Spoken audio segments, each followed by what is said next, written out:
শাকিব খানের সোলজার ছবির আইটেম গান নিয়ে নতুন বাজ হলো। শাকিব খানের বিপরীতে নুসরাত ফারিয়া অথবা নুসরাত জাহান, এই দুজনের মধ্যে যে কেউ একজনকে দেখা যাবে।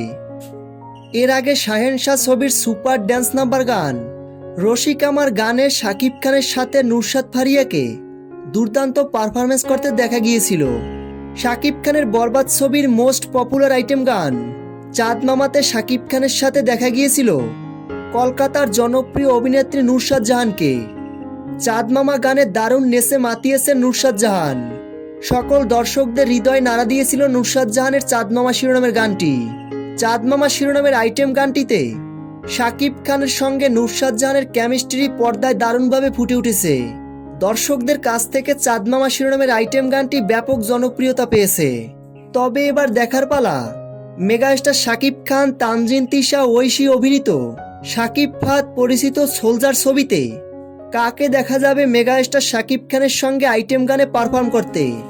প্রিয় ভিউয়ার্স, শাকিব খানের আপকামিং সোলজার সিনেমার আইটেম গানে শাকিব খানের বিপরীতে আপনারা কাকে দেখতে চান?